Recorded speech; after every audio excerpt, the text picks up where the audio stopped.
Alors, bienvenue tout le monde à ce premier mercredi. Donc, il va y en avoir tous les 2 semaines. Ça va être gratuit. Vous allez pouvoir y assister et on va parler de bureau de crédit.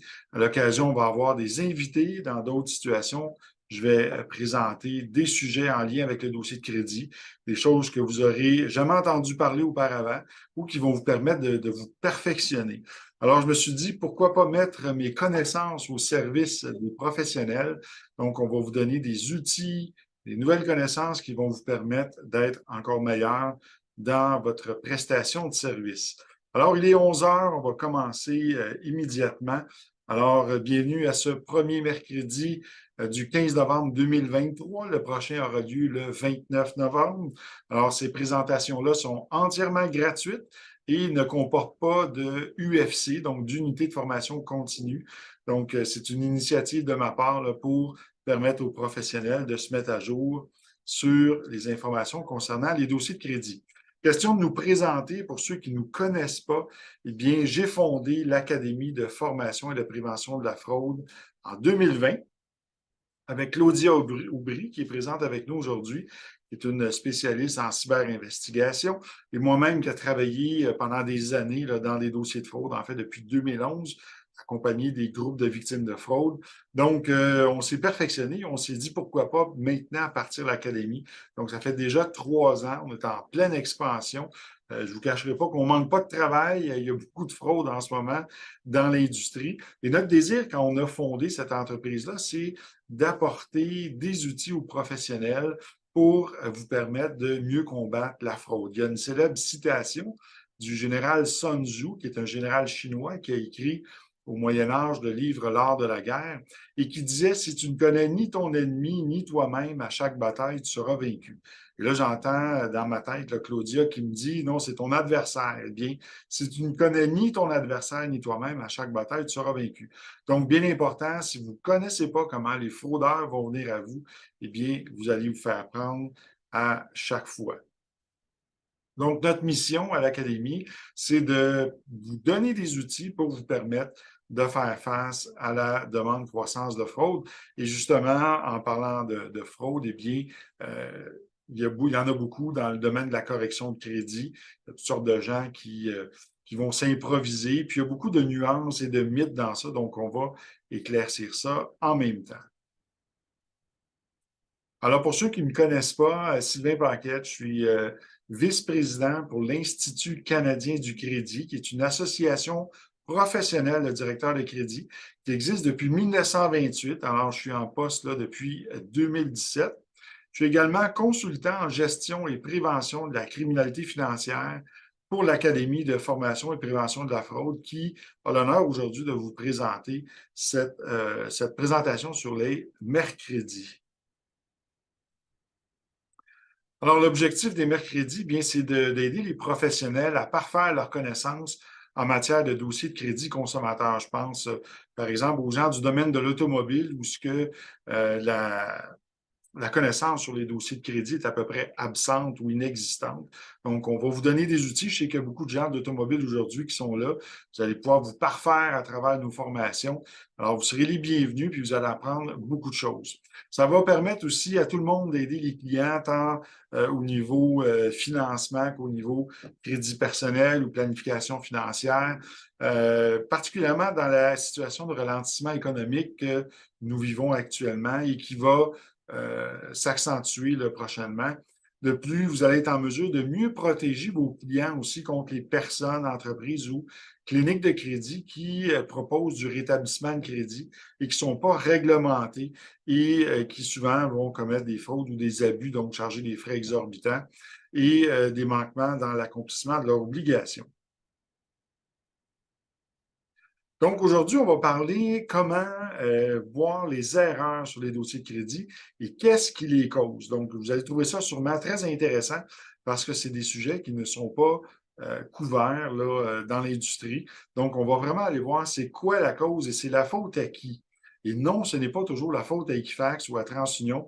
Vous allez voir, là, il y a beaucoup de sources possibles qui peuvent créer des erreurs et malgré même l'avenue de l'identité numérique et tout ça, ça ne réglera pas le problème. Vous allez voir qu'est-ce qui cause ça. On y arrive à l'instant. Donc, ce qu'on va voir, le contexte économique, les sources d'inexactitude sur les dossiers de crédit, les erreurs les plus fréquentes, les deux façons de corriger les dossiers de crédit et ensuite pour aller plus loin. Donc, aujourd'hui, on voit comment cibler les erreurs sur les dossiers de crédit. Et le 29 novembre, donc à tous les 2 mercredis, il va y avoir comme ça une présentation sur les dossiers de crédit. La prochaine va être sur les algorithmes de pointage. Donc, on va vous expliquer les différents types d'algorithmes qui existent, les pointages, quels sont les facteurs, sur quoi repose-t-il précisément. Donc, on va pouvoir démystifier ça une fois pour toutes. Donc, si on parle du contexte économique, eh bien, plusieurs d'entre vous ont peut-être déjà entendu parler des cycles de Kondratiev. Donc, Nicolas Kondratiev était un économiste russe qui a vécu jusqu'en 1936 et on sait que notre système de banque centrale actuellement existe depuis 1913 au Canada, en fait, en 1933, mais c'est au début des années 1900 que le système de banque centrale, tel qu'on le connaît aujourd'hui, a commencé. Et Nicolas Kondratiev, lui, avait prédit, donc il avait bâti un algorithme dans lequel il était capable de prédire les différents cycles économiques, soit d'inflation, d'hyperinflation, de récession. Et justement, puisque c'est des cycles qui sont de 10 à 20 ans, eh bien, on va entrer là, prochainement dans un cycle de récession. Donc, on s'en va vers là.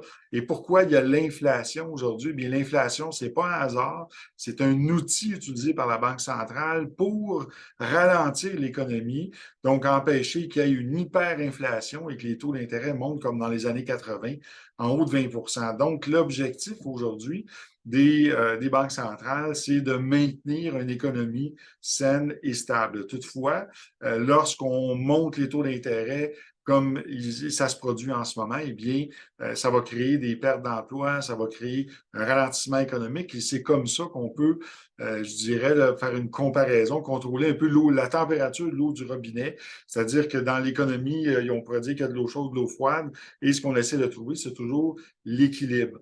Maintenant, cette situation-là va faire en sorte que il y a des dossiers de crédit qui vont être abîmés, des gens qui vont être touchés, comme dans les années 90 ou en 2008, par exemple, quand il y a eu la crise des subprimes.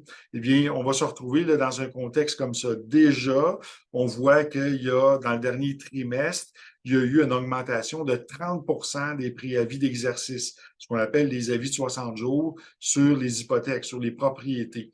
On voit aussi que 30 des clients dans les concessionnaires vont être en subprime, c'est-à-dire en deuxième chance au crédit ou crédit spécialisé. Donc, on voit aussi qu'il y a une montée accrue des fraudes, chose qu'on n'avait pas vue dans les dernières récessions. L'Internet, c'est l'autoroute de l'information, mais comme c'est l'autoroute, ça nous arrive plus vite, donc les fraudeurs sont beaucoup plus près de nous. Et comme on n'était pas préparé en tant que population à ça, eh bien, on est inondé de toutes parts. Ça provient soit des pays qui font l'objet de sanctions économiques de la part du gouvernement et que ces pays-là engagent des hackers pour venir attaquer la population canadienne et nous affaiblir économiquement. Il y a le crime organisé, il y a des organisations terroristes et il y a aussi des fois, là, pour imager, le jeune dans son sol à Laval, là, le jeune gamer là, qui s'amuse à vouloir faire de la fraude et tirer des revenus de ça. Donc, il y a plusieurs situations qui viennent causer ça. Maintenant, face à cette réalité-là, eh bien, en tant que professionnel, on va devoir s'ajuster et maîtriser davantage tout ce qui est en lien avec les dossiers de crédit. On le voit, par exemple, aujourd'hui avec l'Autorité des marchés financiers, eh bien, les planificateurs, les courtiers hypothécaires, même les courtiers immobiliers aussi, il y a constamment des ajouts aux lois. Je vous dirais, là, entre 1990 et à peu près 2010, là, 2015, il ne s'est rien passé, l'économie allait bon train, puis il n'y avait pas vraiment de nouveautés dans les lois, alors que là, depuis environ 2019, là, des nouvelles lois qui sortent à tout bout de champ, des nouvelles directives, il faut constamment s'adapter. Donc, on va devoir faire face à ça aussi.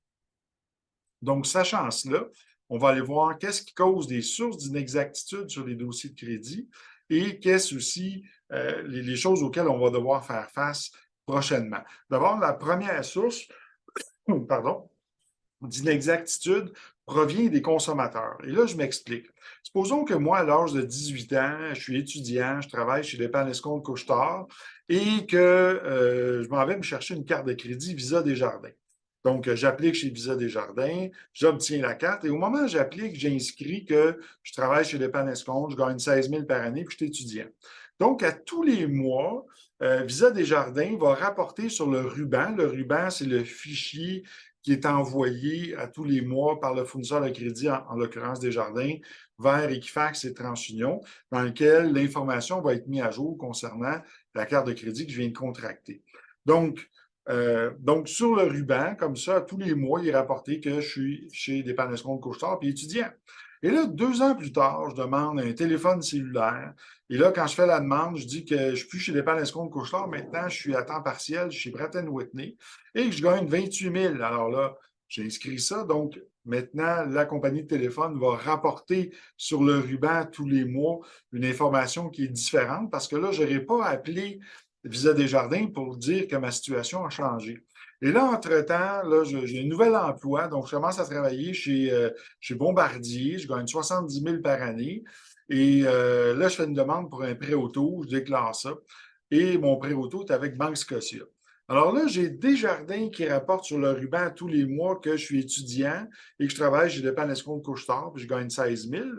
En même temps, le même mois sur le ruban, j'ai également la Banque Scotia qui rapporte un prêt auto et qui dit que je travaille pour Bombardier. Et en même temps aussi, j'ai la compagnie de téléphone cellulaire qui rapporte que je suis étudiant puis chez Pratt & Whitney. Donc là, toutes ces informations-là viennent se chevaucher et ça crée un paquet d'erreurs sur le dossier de crédit. En fait, les consommateurs seraient censés à chaque fois que leur situation change, d'appeler leur fournisseur de crédit et de mettre l'information à jour. Malheureusement, il n'y a personne qui fait ça. Donc, ça crée un paquet d'erreurs. L'autre source, ce sont les créanciers qui omettent de mettre à jour les comptes des débiteurs sur les dossiers de crédit. Alors, à la fin de la présentation, je vais vous montrer le ruban qui est utilisé par Equifax à titre d'exemple pour que vous puissiez voir tous les champs qui doivent être complétés là-dedans et le nombre d'erreurs qui peuvent se glisser là. Donc, les créanciers qui vont faire des erreurs lorsqu'ils vont mettre l'information. Les cessions de créances, par exemple. Donc, un exemple, en 2012, on a GMAC qui rapporte des prêts automobiles. Et là, j'ai un client là, ou une personne qui a remis son véhicule, a fait une remise volontaire à GMAC. Mais entre-temps, un petit peu plus loin, GMAC vend son portefeuille de prêts à Ally Credit. Et là, Ally Credit, eux, rapportent l'information sur le dossier de crédit. Et 2-3 ans plus tard, Ally Credit vend les créances, son portefeuille, le vend à Banque Royale. Alors là, je me retrouve avec 3 prêts auto, avec 3 rétrocessions volontaires qui apparaissent sur le dossier de crédit. Et imaginez, en fait, il y en a juste un, mais comme c'est rapporté 3 fois, eh bien, ça va empêcher le client de pouvoir obtenir un financement. Là, c'est plus de la 2e puis 3e chance, là, c'est dire que son chien est mort. Mais en fait, c'est strictement une remise volontaire qui est dans les faits. Ce n'est pas 3. Donc, il y a aussi des compagnies de cartes de crédit comme ça, comme Chase, qui ont cédé à Banque Scotia ou HBC il y a quelques années, qui ont cédé à Capital One. Donc, il y a plusieurs sessions de créances qui vont se transférer comme ça et qui vont créer des erreurs. Ensuite, il y a l'information sur les bases de données publiques, donc les jugements, les faillites, les propositions, tous de l'information qui ne sont pas à jour. On va aller voir ça tout de suite après. Les sous-traitants. Bon, il faut savoir qu'en matière d'insolvabilité, tout ce qui est dossier de faillite et proposition, la majorité des institutions financières ne vont pas traiter ça à l'interne. Ils vont donner ça en sous-traitance à des compagnies comme FCT Solutions ou Bankruptcy Highway. Et ces compagnies-là, eux, vont prendre le dossier d'insolvabilité, ils vont l'administrer pour l'institution financière. Sauf que sur le ruban, l'institution financière va inscrire la dernière information à sa connaissance sur le ruban et ça va rester là.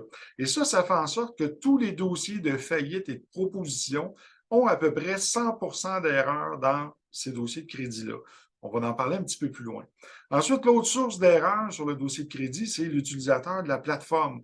Donc, la personne, le courtier, par exemple, ou le directeur commercial dans un concessionnaire qui va faire une demande de crédit et qui va faire des fautes de frappe ou va mal entrer les données. Par exemple, le consommateur a plusieurs prénoms ou plusieurs noms de famille composés. Et là, à ce moment-là, les prénoms et noms de famille ne seront pas rentrés correctement ou avec des fautes ou l'adresse qui ne sera pas bonne. Et là, ça va créer des erreurs sur le dossier de crédit. Il y a aussi un nouveau phénomène qu'on a depuis quelques années qui est la fraude et le vol d'identité, donc des inscriptions résultant d'une fraude. Et souvent, c'est le client, la victime ignore qu'elle a été victime d'une fraude. Et souvent, la fraude va se ramasser en collection. Ça va apparaître sur le dossier de crédit. La personne ignore et le jour où elle va faire une demande de crédit, soit pour une hypothèque en automobile, pop, ça va popper. Et là, bonne chance pour essayer de régler ça parce que lorsque le compte est rendu en recouvrement, eh bien, il y a ce qu'on appelle la liste des 21 menteries en recouvrement pour lesquelles un débiteur va refuser de payer un compte. Et une de ces menteries-là, c'est je me suis fait voler mon identité. Donc, souvent, les gens ne sont pas crus par les agences de recouvrement et malheureusement, c'est le débiteur qui a le fardeau de faire la preuve qu'il a été victime de vol d'identité, mais il l'ignorait, il vient de l'apprendre et les gens ne savent pas quoi faire. Donc, on peut ça, c'est une cause là, que l'on voit régulièrement. Donc, au niveau des statistiques, il y avait une recherche qui avait été faite par le Public Interest Research Group, qui est une association panaméricaine de consommateurs qui avait démontré que il y a 79 des dossiers de crédit qui comportent des erreurs dedans. Et dans 25 des cas, ça va conduire à un refus systématique. Bon, donc 79 d'erreurs, ça veut dire que il y a des erreurs qui vont avoir un effet sur l'algorithme de pointage et d'autres qui n'en auront pas. Et pour ceux qui vont en avoir, eh bien, de ceux-là, il y a 25 des gens qui vont se voir refuser du crédit. Donc, les erreurs les plus fréquentes qu'on va constater sur un dossier de crédit, mais il va y avoir ce qu'on appelle les erreurs nominatives, ensuite les erreurs d'interrogation de crédit, les erreurs d'archives publiques, les erreurs de compte fournisseur de crédit et les erreurs d'information bancaire. Donc, on va aller voir, approfondir chacun de ces types d'erreurs-là. Et vous allez voir avec la petite présentation d'aujourd'hui, mais quand vous allez regarder un dossier de crédit, vous allez être capable de le voir avec un autre œil. Et vous allez savoir maintenant qu'est-ce qui va avoir de l'incidence sur les algorithmes de pointage. Alors, si on parle des erreurs nominatives, eh bien, si on va avec les informations personnelles, eh bien, le nom, l'adresse, numéro de téléphone, code postal, alias, les adresses précédentes, les numéros de téléphone et aussi les informations relatives à l'employeur. Donc, ça fait partie des informations nominatives. Ça a peu ou pas d'effet sur le pointage, sauf pour certains pointages. Comme par exemple, si on prend le pointage qui s'appelle score complet d'Equifax, ça, c'est un pointage qui est utilisé aussi pour les jeunes, mais aussi pour les personnes qui sont nouvelles arrivants au Canada ou qui sont maintenant résidents permanents et qui ont peu ou pas de crédit. Eh bien, ce pointage-là va se baser sur l'adresse et le secteur. Donc, le code postal va prendre la moyenne des pointages autour de l'adresse et va donner un pointage estimé. Donc, ça, c'est un pointage qui s'appelle le FICO score complet. Il y a d'autres pointages, comme par exemple le pointage pour des prêts hypothécaires, comme le FICO 8 Mortgage Industry. Ce pointage-là va aussi tenir compte de l'adresse. Donc, ça peut avoir ça peut affecter certains facteurs là, au niveau du pointage, mais pour la majorité des autres pointages, ça n'affectera pas. Maintenant, si on va voir les erreurs d'interrogation de crédit, ça, c'est les demandes de crédit qui sont faites par les fournisseurs de crédit. Donc, des fois, on va avoir des demandes non autorisées résultant habituellement d'un shotgun. On sait que pour accéder au dossier de crédit, ça prend un consentement écrit, tacite, express, mais ça ne peut pas être verbal. Hein? Ça nous prend une preuve écrite. Ou si c'est verbal, il faut que ça soit enregistré. Puis il faut que l'identité de la personne ait été confirmé.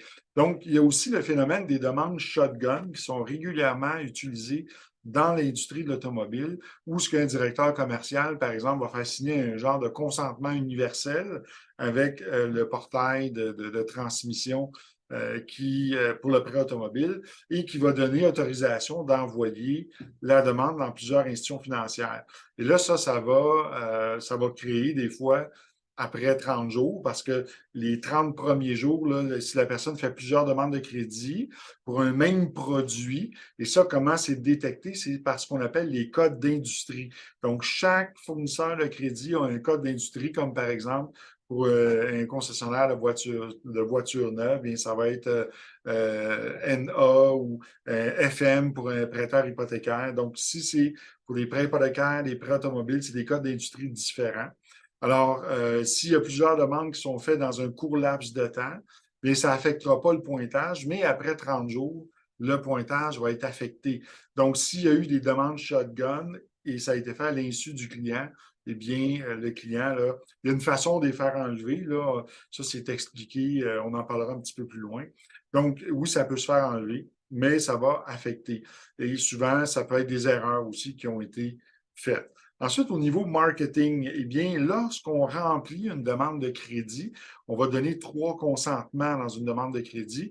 Il y a un consentement en vertu du Code civil, l'article 1398, qui dit qu'on déclare être apte et sain d'esprit à contracter au moment où on manifeste notre consentement.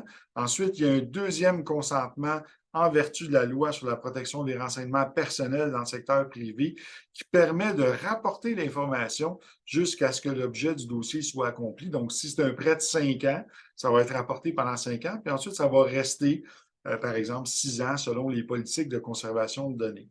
Mais il y a un troisième consentement qu'on va donner qui est pour des fins publicitaires ou des fins de marketing. Et parfois, l'institution financière va transférer à ses sous-filiales l'information du consommateur. Et là, ceux-là vont sortir le bureau de crédit impunément pendant le cycle de la durée du contrat de crédit. Donc ça va affecter le pointage et ça peut être retiré. Là. Donc, on explique là, comment faire ça là, dans nos formations. Ensuite, les agences de recouvrement, bien souvent, quand ils vont chercher, par exemple, un Pierre Tremblay à Saguenay, bien, des Pierre Tremblay à Saguenay, il n'y en a plus qu'un.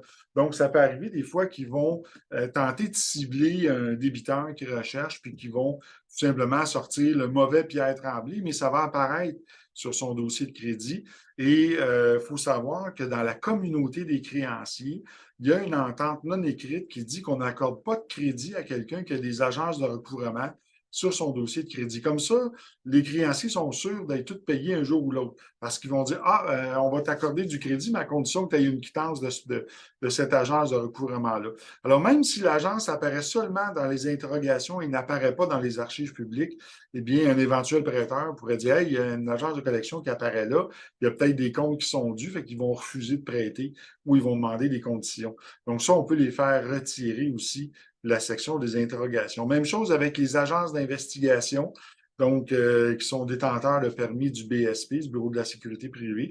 Mais ils peuvent arriver qu'ils vont aller sur le dossier de crédit lorsqu'ils font ce qu'on appelle aussi du skip tracing ou de la recherche de débiteurs ou pour des jugements, et ils peuvent atterrir sur le dossier de crédit de la mauvaise personne. Donc, ça peut être également retiré. Ensuite, les archives au niveau des archives publiques, les erreurs qu'on va retrouver là, eh bien, l'état d'un jugement. Il faut savoir qu'un jugement, c'est exécutoire pendant 10 ans, mais ça va rester affiché au dossier de crédit que 6 ou 7 ans, dépendamment si c'est Equifax ou TransUnion. Maintenant, un jugement, lorsqu'il est exécutoire, ça veut dire que la personne qui a obtenu ce jugement-là contre le débiteur, bien, peut le faire exercer, peut le faire exécuter en tout temps, c'est-à-dire nommer un huissier, procéder à une saisie des biens et une vente du contrôle de justice. Donc, lorsque un jugement apparaît sur le dossier de crédit, généralement, on va voir des messages comme satisfait, exécuté ou dispositif inconnu. Quand c'est inscrit dispositif inconnu, ça veut dire qu'on ne sait pas ce qui est arrivé avec le jugement. Et là, il n'y a aucun prêteur qui va vouloir prêter s'il y a la mention dispositif inconnu. En passant, si vous avez des questions, vous allez pouvoir toutes les poser à la fin. Ça va me faire plaisir d'y répondre. Si vous en avez entre-temps qui sont trop urgentes, vous pouvez les poser dans le chat. J'ai Claudia qui pourra peut-être répondre quelques questions. Mais Claudia, c'est l'experte en fraude, pas au niveau des dossiers de crédit, mais elle va vous répondre au meilleur de sa connaissance. Donc, sinon, on les portera à la fin.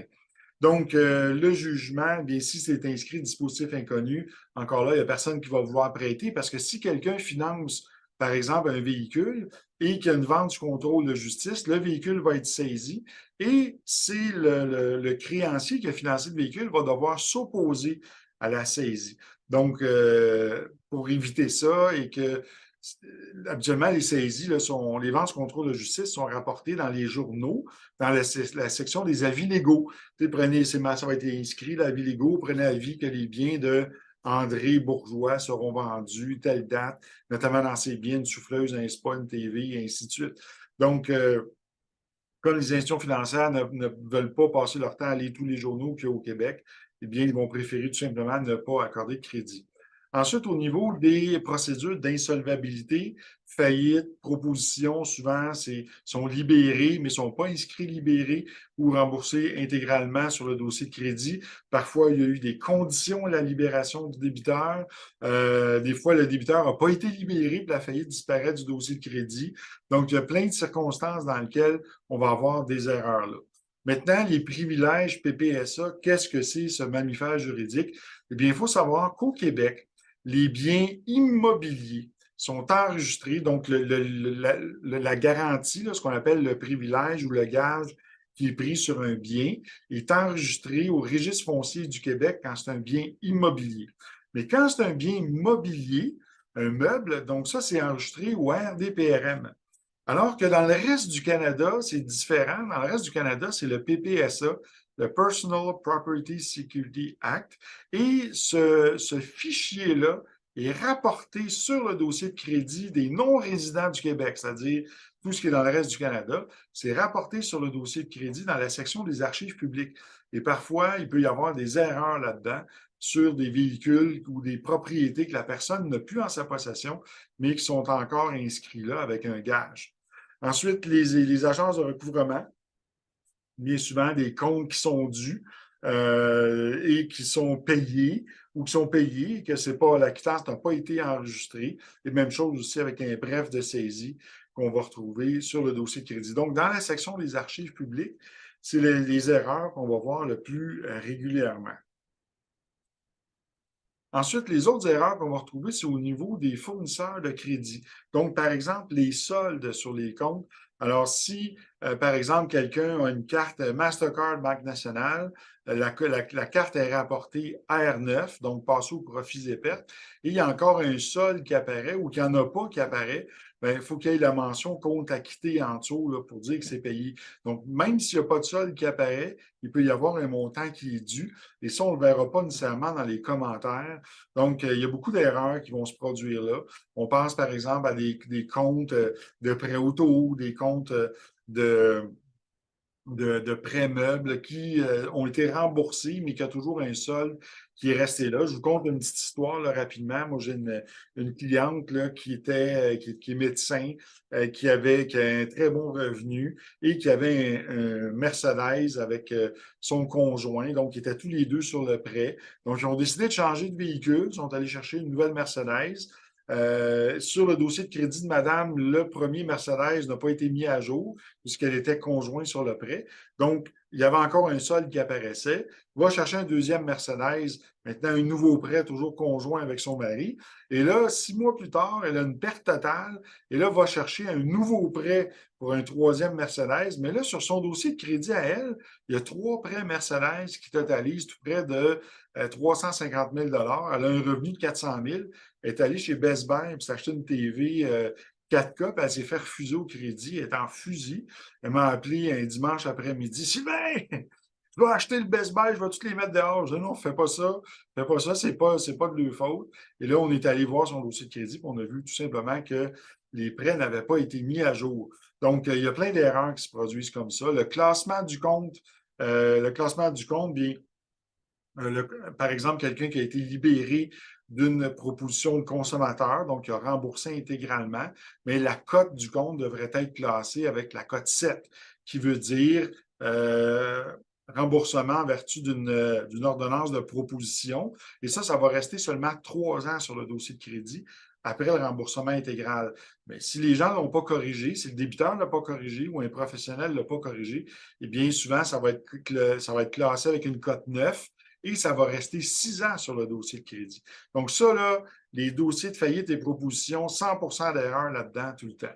Ensuite, au niveau des commentaires, si c'est inscrit compte acquitté, compte passé au profit et perte ou compte ayant été fermé par le consommateur ou fermé à la demande du créancier, tous ces commentaires-là ont une importance et viennent jouer aussi sur le calcul de l'algorithme. Les codes ECOA, qui sont les niveaux de responsabilité sur les comptes.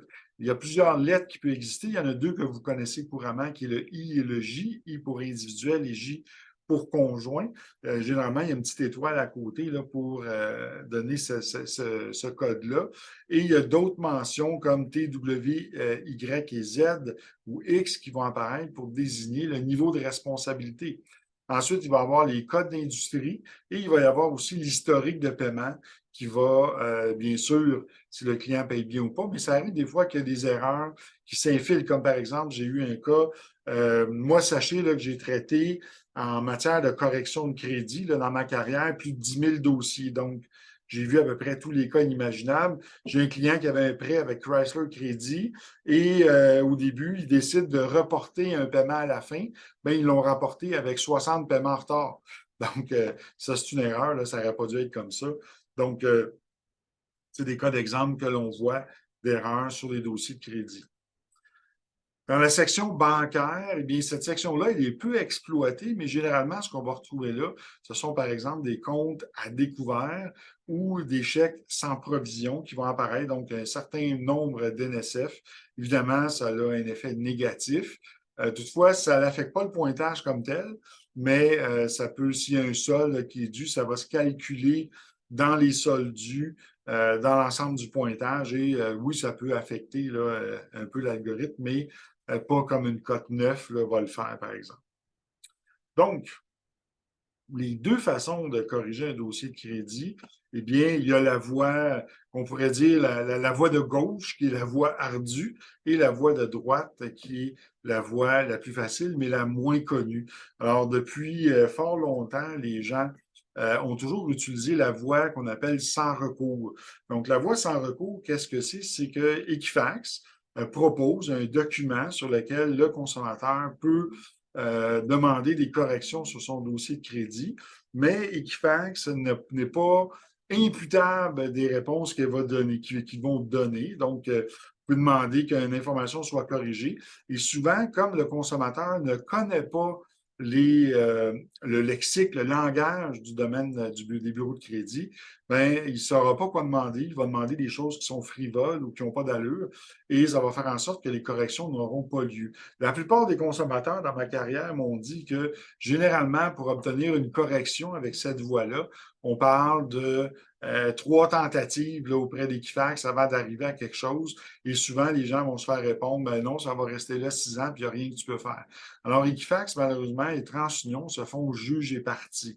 Donc, au niveau de la contestation, c'est assez difficile. Mettre une information à jour, ben ça, ils vont bien collaborer, mais lorsqu'il s'agit de contestation, là, c'est un autre paire de manches. Et il y a la version qu'on appelle avec recours. Donc, avec recours, eh bien, c'est en vertu de la loi sur la protection des renseignements personnels dans le secteur privé, il y a vraiment une disposition de la loi qui est encadrée également par l'Autorité des marchés financiers qui vient permettre la correction de dossiers de crédit en moins de 30 jours. Et à ce moment-là, bien, les agences d'évaluation de crédit deviennent imputables. Donc, ils peuvent être mis à l'amende et sont dans l'obligation de faire les corrections. Alors, si je vous pose la question, selon vous, lesquelles demandes seront priorisées par Equifax et TransUnion?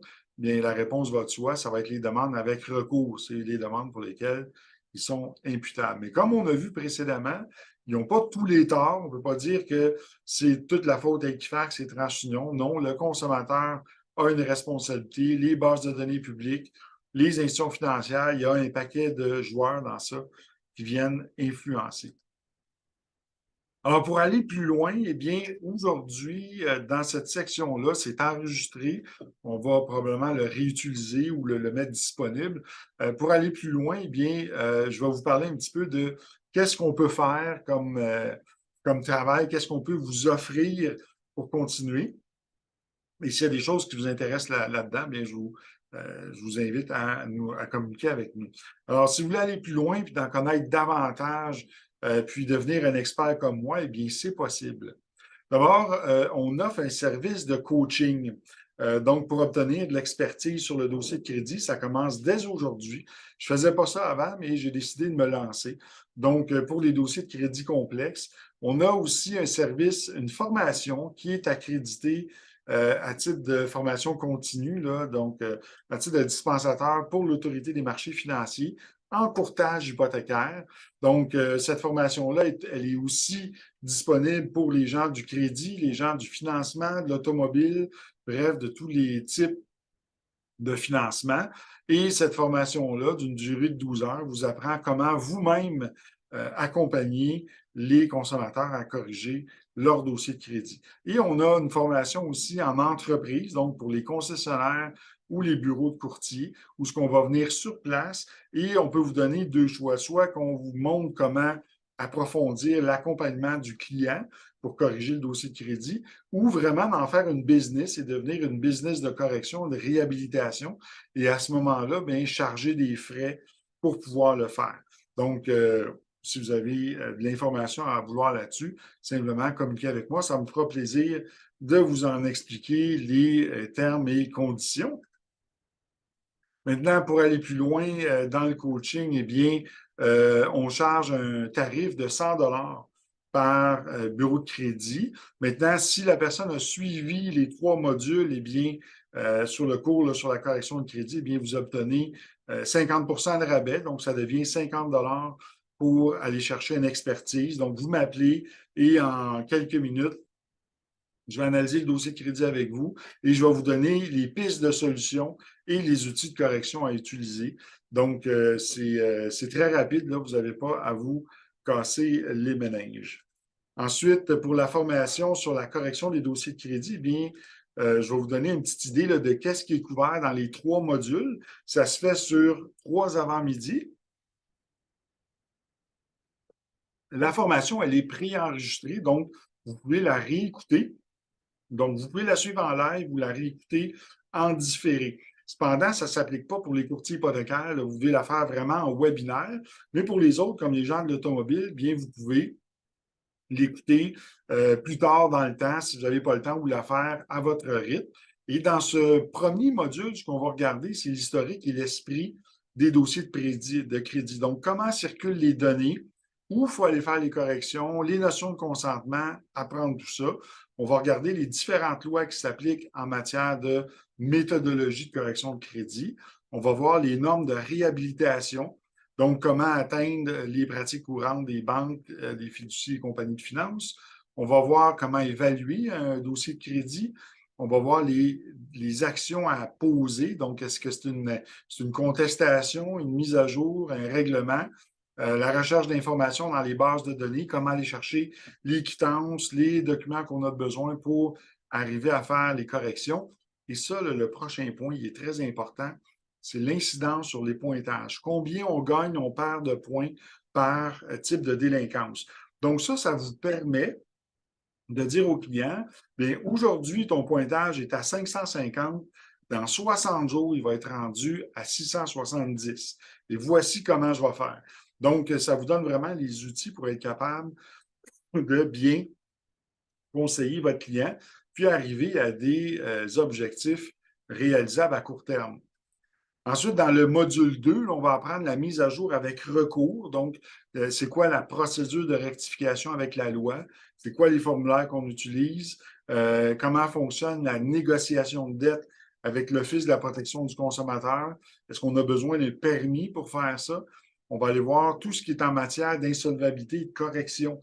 Donc, il y a des ententes qui existent avec la Commission d'accès à l'information, Equifax et TransUnion sur une méthodologie particulière pour corriger les dossiers de faillite et de proposition de consommateurs.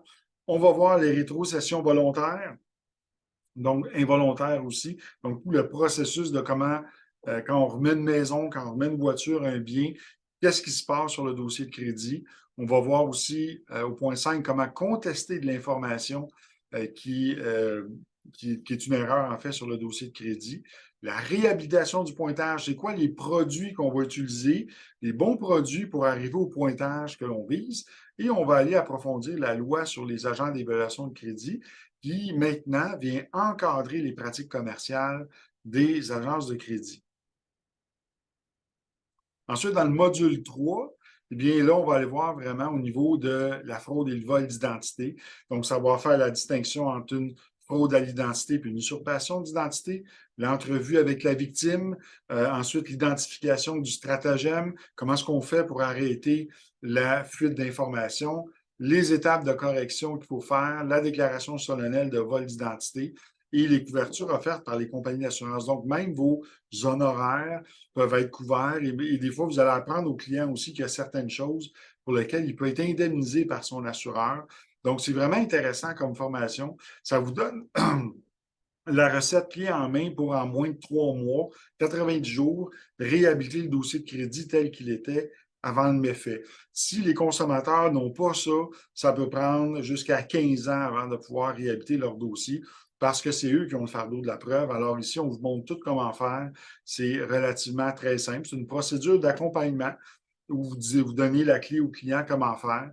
Et ce qui est la beauté de ça, c'est que si vous faites de l'accompagnement, vous n'avez pas d'obligation de résultat et vous n'avez pas de responsabilité professionnelle en tant que professionnel si vous ne faites que de l'accompagnement.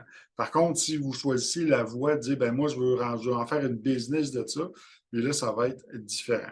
Donc, pour ceux que ça intéresserait de suivre cette formation-là, bien, sachez qu'on a une page pour un groupe d'entraide sur Facebook où on partage de l'information régulièrement. Vous avez la possibilité de refaire la formation durant le cycle en cours. Donc, au niveau des courtiers hypothécaires, c'est 2 ans, un cycle de UFC. Donc, pendant 2 ans, vous pouvez refaire la formation sans frais. On organise aussi des petites rencontres Zoom pour faire des échanges sur les dossiers de crédit.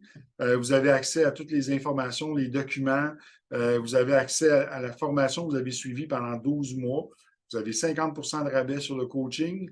Le module 1 va procurer 5 UFC en courtage hypothécaire. Le module 2, 4 UFC en hypothécaire et 4 pour les dirigeants d'agence.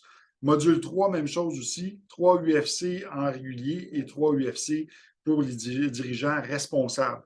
Pour ceux qui ont cette mention-là au sein de l'Autorité des marchés financiers, vous savez que vous avez 6 UFC à compléter dans cette matière-là. Et on offre même un plan de financement différé, 12 mois, sans intérêt et sans approbation de crédit.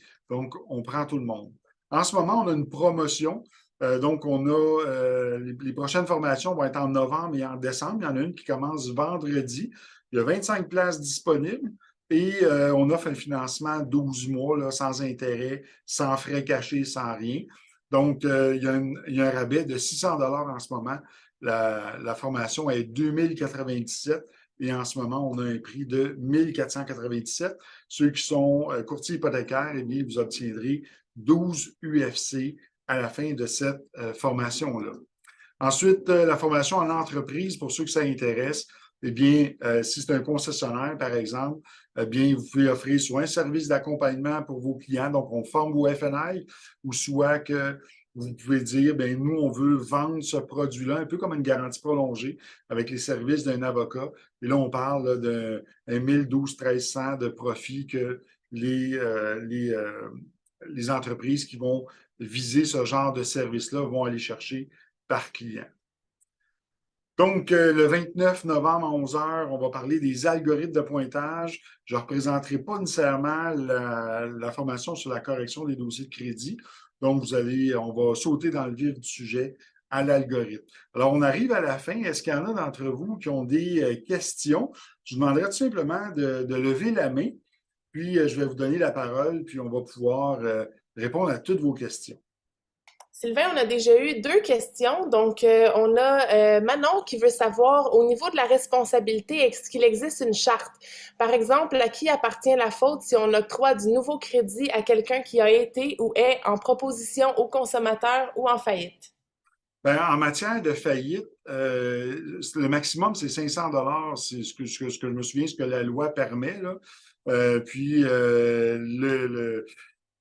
le niveau de responsabilité, eh bien, ça, là, c'est au niveau de l'OPC, puis c'est probablement plus au niveau de l'automobile en ce qui a trait aux prêts deuxième chance au crédit. Parce que souvent, il y a des prêts pour des voitures qui étaient octroyés avec des versements vraiment très élevés que le consommateur n'était pas capable de payer.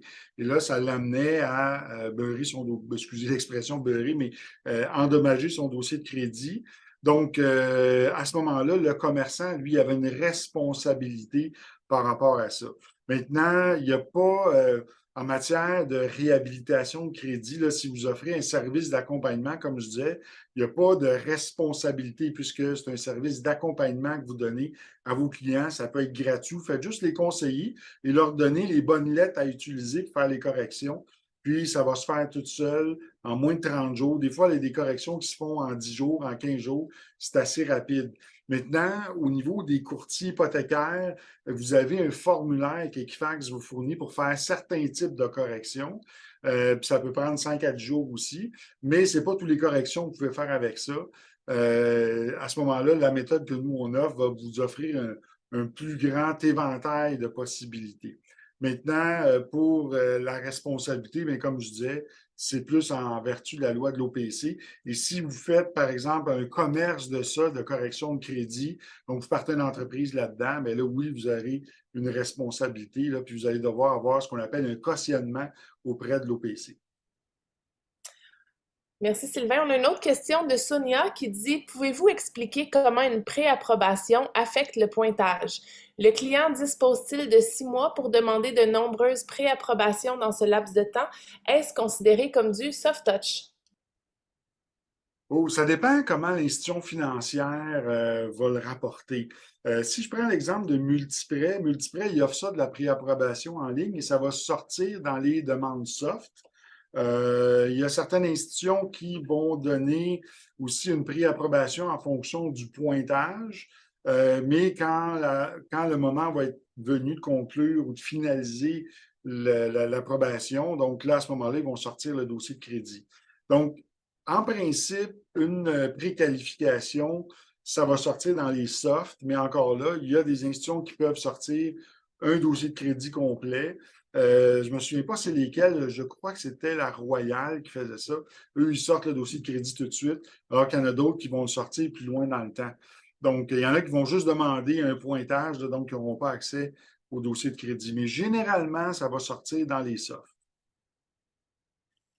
Merci beaucoup. On a une autre question de Wolf qui nous demande, y a-t-il possibilité de redresser le bureau de crédit d'une personne qui a déjà eu 2 faillites et une proposition de consommateur? Oui, il n'y a rien d'impossible. Sauf que les prêteurs hypothécaires, souvent, vont dire, ben là, il y a 2 faillites qui apparaissent sur le dossier de crédit. Tant que les 2 faillites apparaissent, il n'y a rien à faire. Il faut qu'il y en ait au moins juste une, puis le client peut être rétabli. Si les 2 faillites sont survenues à l'intérieur d'une période de 14 ans, bien, les 2 faillites vont apparaître, donc ça va être pratiquement impossible de faire quelque chose. On peut quand même réhabiliter, là, mettre des cartes de crédit, créer un historique, puis tout ça, de sorte à ce que quand la première faillite va disparaître du dossier de crédit, et il va apparaître juste la deuxième, et là, on va pouvoir le réhabiliter. Mais généralement, les prêteurs hypothécaires ne sont pas trop friands d'aller vers des clients de 2 faillites, surtout si en plus, dans une des 2 faillites, ils ont remis une propriété. Merci Sylvain. S'il y a d'autres questions, vous pouvez les poser maintenant. Oui, vous pouvez tout simplement appuyer sur le petit onglet, là, la main levée, puis je vais pouvoir vous donner la parole directement. On est tout près d'une centaine aujourd'hui sur la ligne. Donc, il y a sûrement des gens d'entre vous qui ont des questions. Ça va me faire plaisir d'y répondre. Vous pouvez poser n'importe quoi.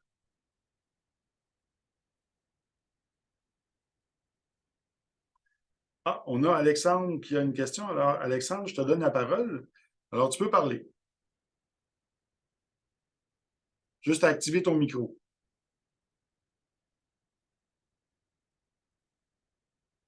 Désolé, Sylvain, c'était une erreur. Oui, on t'entend. Ah, c'était une erreur. Désolé. Tu voulais l'essayer pour voir si ça marchait. Je voulais t'écrire dans le chat, en fait, là, c'est correct. Je voulais juste leur demander on peut avoir par courriel là, les dates là, pour la formation, voir si ça fitait dans nos horaires. C'est tout. Oui, Merci. certainement. En fait, si vous allez sur notre site web afpf.ca, donc Claudia, tu peux peut-être mettre le lien de notre site dans le chat. Vous allez sur notre portail, allez voir la formation correction de crédit, c'est le 17, 21 et 28 novembre. Et il y en a un autre en décembre aussi, là, il y a 3 dates qui sont là que je n'ai pas par cœur sous la main. Peut-être, Claudia, tu peux aller voir là, les dates, qu'est-ce que c'est exactement. Oui, pour le mois de décembre, c'est le 12, 13, 14 décembre. Et pour le mois de novembre, c'est le 17, 21 et 28 novembre. Donc, c'est tout en avant-midi. Le premier, c'est de 7 heures à midi, le deuxième de 8 heures à midi, puis le troisième de 9 heures à midi.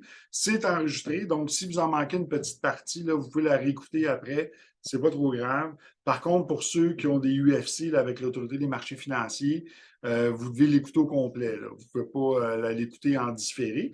Mais pour les autres là, qui sont du domaine de l'automobile ou du domaine d'autres types de financement, ça n'a pas d'importance. Si vous n'avez pas d'UFC, à ce moment-là, vous pouvez l'écouter à votre guise, là, avec le temps que vous voulez. Vous avez 1 an pour vous la taper.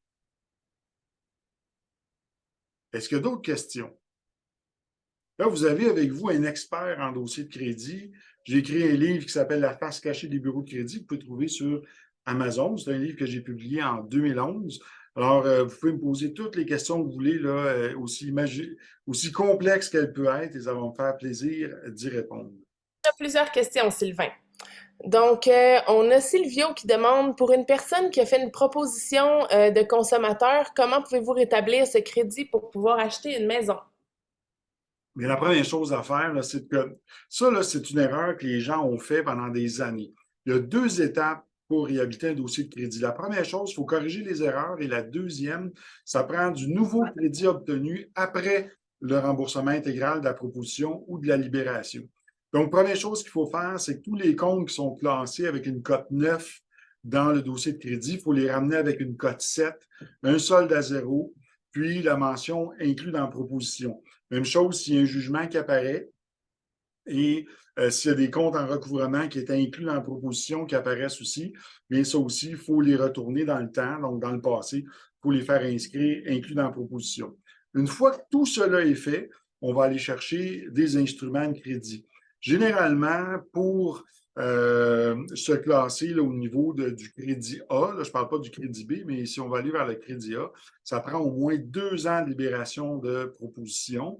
Ça prend 2 comptes de crédit actifs totalisant au moins 3 500, dont un des 2 comptes est une carte de crédit de 1500, carte de crédit majeure Visa, Mastercard ou Amex.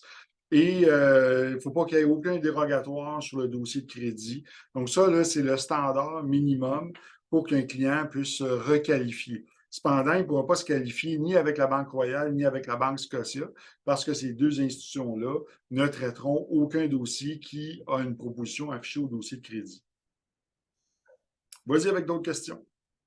Oui, donc on a un spectateur anonyme qui dit, vous avez parlé des pré-approbations tantôt, soft ou non.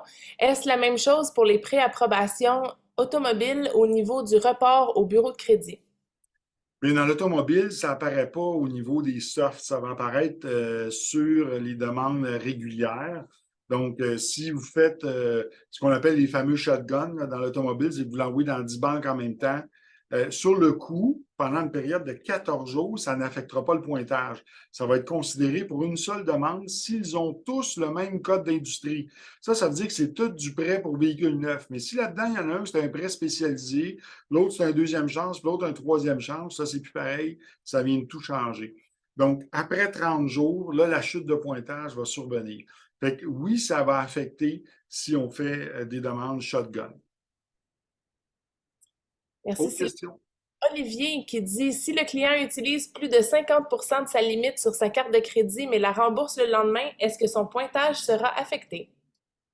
Ben, OK. Sur une carte de crédit, là, il y a plusieurs échelles qui vont, qu'on pourrait dire, le 25, 50, 75, 100% d'utilisation. À chaque fois que le client va traverser un de ces segments-là, il va perdre des points sur son algorithme.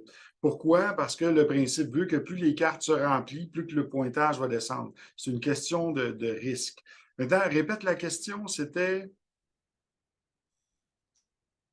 C'était si, si le client utilise plus de 50% de sa limite sur sa carte de crédit, mais la rembourse le lendemain, est-ce Ah que oui, son... c'est ça. Donc, les, on arrive dans un nouveau système bancaire où ce qu'on va avoir ce qu'on appelle les paiements en temps réel. OK? Ça s'en vient, là, c'est en train d'être implanté et ça va faire en sorte que lorsqu'on va faire un paiement sur notre carte de crédit, bien, ça va être rapporté beaucoup plus rapidement.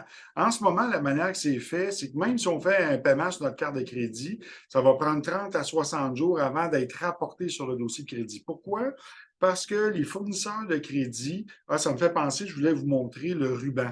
Les fournisseurs de crédit vont inscrire le montant au moment de la date de facturation, donc de l'émission du relevé. C'est ça qu'ils vont inscrire sur le ruban et qui va être envoyé chez Equifax et TransUnion. Donc, même si le client, là, il fait plusieurs paiements sur sa carte, c'est généralement la date d'émission du relevé, c'est le solde qui va apparaître là, qui va être rapporté sur le dossier de crédit. Par contre, dans un futur rapproché, quand les gens vont faire des paiements sur leur carte de crédit, oui, ça va être rapporté plus rapidement sur le dossier de crédit.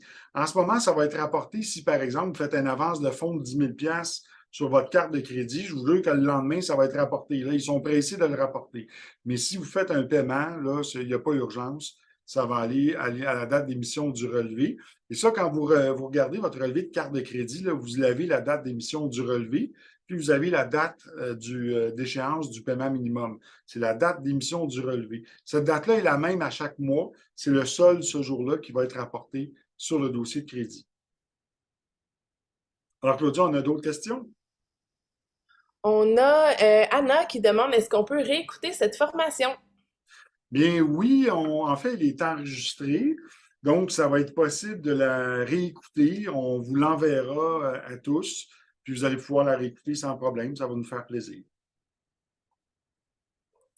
Merci Sylvain. On a des remerciements pour la présentation. Est-ce qu'il y a d'autres questions? Alors, on se revoit dans 2 semaines. Si ça vous tente, on va parler des algorithmes de pointage. Et à tous les 2 semaines, comme ça, on va avoir des présentations pour vous parler là, des mystères et des mythes sur les dossiers de crédit.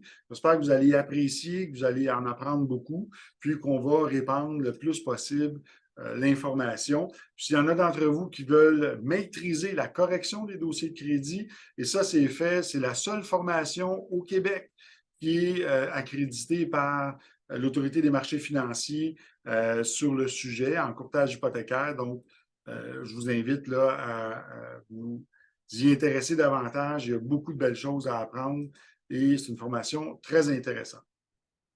Donc, voilà. Est-ce qu'il y a d'autres questions?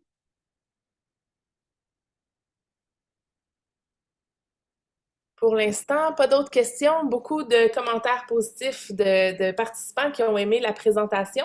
Donc, si jamais, on vous invite aussi, si jamais vous avez des sujets de préoccupation ou des sujets que vous aimeriez nous proposer pour des prochains mercredis, n'hésitez pas à nous envoyer un petit courriel et ça va nous faire plaisir de vous préparer une présentation en fonction de vos besoins. Alors, merci beaucoup à tous et bonne journée. Au plaisir de vous revoir dans 2 semaines.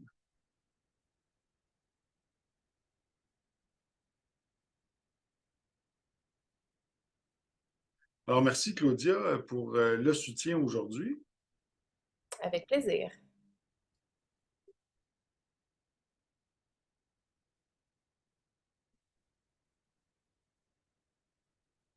On a eu quand même beaucoup de questions, beaucoup de commentaires.